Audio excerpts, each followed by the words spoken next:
کیونکہ وہاں کچھ تھا ہی نہیں. بوادٍ غیر ذی زرع، یہ عربوں کے پاس چھوڑ دیا گیا. اس وقت جو بادشاہ ہیں شاہ حسین اردن کے، ان کے دادا سب سے بڑے غدار وہی تھے، لہذا ان کو اس علاقے کی بادشاہت دے دی گئی. اس کے بعد نجد سے ایک تحریک اٹھی ہے، وہ سعودی جو خاندان ہے وہ نجد سے اٹھا ہے. نجد میں اس وقت کچھ بھی نہیں تھا، وہ تو صرف ریت کے تودے تھے اور کچھ بھی نہیں، لہذا ادھر کسی استعماری قوت کو دیکھنے کی ضرورت ہی نہیں تھی. وہ تو بعد میں تیل برآمد ہوا، اس کی حیثیت ہو گئی، اور یہ امارات کا علاقہ جو ہے اس کی دنیا میں اب گویا کہ یوں سمجھیے کہ جو سب سے زیادہ اہم علاقے ہو سکتے ہیں روئے ارضی کے نقشے پر، ان میں سے ایک وہ ہو گیا. لیکن یہ اس وقت کی بات میں کر رہا ہوں، کوئی حیثیت نہیں تھی، لہذا اس کو چھوڑ دیا گیا. یہ ہے تاریخی پس منظر، یہ لکیریں جو کھینچی گئی ہیں. یہ ایک ملت اسلامیہ کو جو قومیتوں میں تقسیم کیا گیا، پھر نعرے لگوائے گئے المصر للمصریین الشام للشامیین. اب شامی ایک علیحدہ قوم ہو چکے ہیں، مصری ایک علیحدہ قوم ہو چکے ہیں، عراقی ایک علیحدہ قوم ہو چکے ہیں. یہ ساری تقسیمیں استعمار کی پیدا کرنا ہے، اس کا کوئی تعلق اسلام کے ساتھ نہیں. اب ضرورت تو اس بات کی تھی کہ استعمار کے پنجے جب یہاں سے کچھ ہٹے، دوسری جنگ عظیم کے بعد ایک دور آیا، امریکہ ابھرا ہے دنیا کی عالمی سطح پر سیاست میں.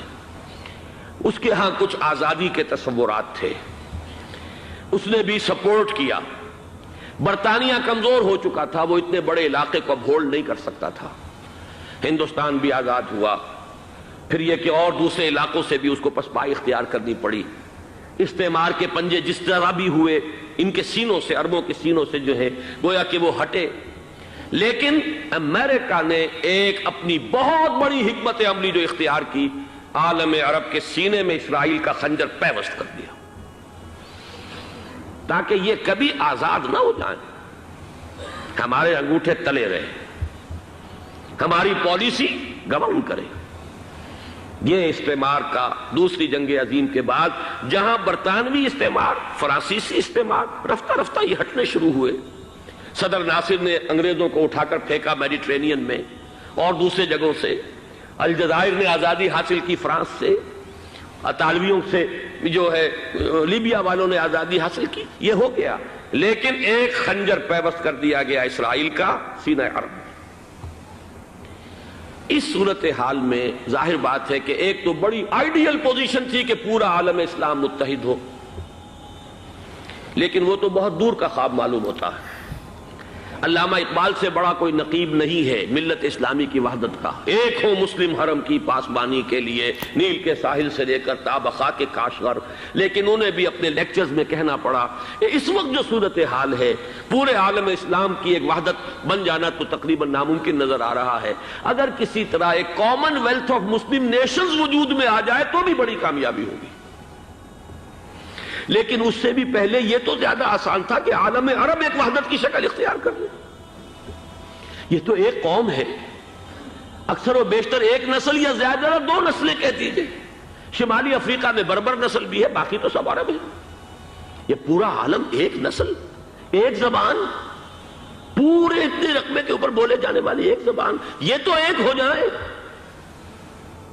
افسوس یہ ہے کہ اس کا ایک ہو جانا، ایک شخصیت ابھری تھی جو مذہبی مزاج کی شخصیت تھی، جو دینی مزاج کی حامل شخصیت تھی. اگر اس کی قیادت میں عالم عرب متحد ہو جاتا تو واقعتاً ایک بہت بڑا جو ہے مرحلہ وہ طے ہو جاتا پوری عالمی ملت اسلامیہ کی ایک وحدت اختیار کرنے کا. وہ شخصیت تھی شاہ فیصل شہید کی. اور اس لفظ کے ساتھ ہی آپ کے ذہن میں آ گیا ہوگا کیوں انہیں شہید کر دیا گیا، کس نے کیا کرایا، کہاں سے تعلیم حاصل کر کے آیا تھا وہ جس نے شہید کیا شاہ فیصل شہید کو. اس کی گردن پر کون سوار تھی، وہ یہودی لڑکی کے جس کے فوٹو بھی شائع ہوئے، ایک گردن پر اٹھائے کھڑا ہوا شہزادہ اپنی ایک یہودی دوست کو، لڑکی کو. اور وہی ہے کہ جس نے جا کر پستول سے شہید کیا ہے. جان میں اچھی طرح جان لیجئے، جیسے بارہا میں نے عرض کیا ہے کہ حضرت عمر کو شہید کرنے والا کہنے کو ابو لولو فیروز تھا، لیکن اس کے پیچھے پورا ایرانی نسل پرستی کا جو پورا پس منظر ہے، اسے تو ہر شخص جس کی ذرا بھی نگاہ جو ہے جو صرف منظر کو نہ دیکھ رہی ہو، پس منظر کو بھی دیکھنے والی ہو، وہ تو جان لے گی کہ ابو لولو فیروز ایک فرد کا نام نہیں تھا، وہ ایران کا انتقام تھا عالم عرب سے. بالکل اسی طریقے سے یہ امریکی استعمار کا ہتھ کنڈا تھا، اسے محسوس ہوا۔ شاہ فیصل مذہبی مزاج کا شخص، یہ ابھر رہا ہے، اور یہ شاہ فیصل کی حکمت عملی کا ذرا آپ اندازہ کیجئے۔ لاہور میں سمٹ کانفرنس ہوئی، اس میں وہ آئے، سب سے ٹاورنگ پرسنالٹی پورے اس وقت عالم اسلام کے اندر شاہ فیصل کی تھی، اور وہ گویا کہ ایک بہت ہی جس کو کہا جائے کہ ایک بہت ایلڈرلی، ایک بزرگانہ ایک شخصیت جو ہے، اور انہوں نے اپنے دولت کے دروازے، عرب میں وہ مشہور تھے کہ نہایت خسیس اور بخیل انسان ہے، اس لیے کہ وہاں وہ خرچ کرتے تھے حساب کتاب کے ساتھ، لیکن ان کے خزانے کھلے ہوئے تھے عالم اسلام کے لیے، ادھر بھی مدد ہے، ادھر بھی مدد ہے، ادھر بھی کام ہو رہا ہے، ادھر بھی کام ہو رہا ہے۔ پھر انہوں نے تیل کا ہتھیار استعمال کر کے ایک دفعہ امریکہ کو دن میں تارے دکھا دیے تھے، لہذا ان کا ہٹایا جانا سین سے یہ امریکی استعمار کے لیے لازم تھا۔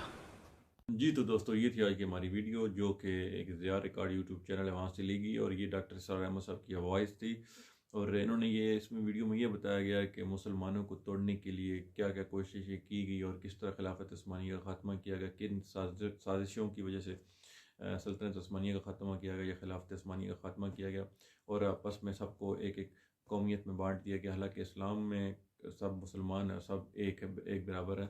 تو اس لیے ان کی چال تھی، انہوں نے مسلمانوں کو الگ کیا اور قومیت میں بانٹا تاکہ مسلمان یکجا نہ ہو سکیں، لیکن مسلمان یکجا تبھی ہو سکتے ہیں جب سب کا نظریہ، ذری بات اسلام کا سب جتنے مسلمان ملک ہیں ان سب کا نظریہ ایک ہی ہے، لیکن ان کے وہ ایک لیڈر کی تلاش ہے، ان کو ایک لیڈر چاہیے جو ان سب کو لیڈ کر سکے۔ تو اب لیڈر کب آئے گا تو یہ اللہ بہتر جانتا ہے۔ برحال یہ ویڈیو تھی آج کی، اور امید کرتا ہوں آپ کو پسند آئی ہوگی، اور اگر پسند آئے تو ہمارے چینل سبسکرائب کیجیے گا اور بیل آئیکن کے بٹن کو ضرور دبائیے گا، اور اپنا خیال رکھیے گا۔ اللہ تعالیٰ آپ تمام دوستوں کا حامی و ناصر ہو۔ آج کے لیے اللہ حافظ۔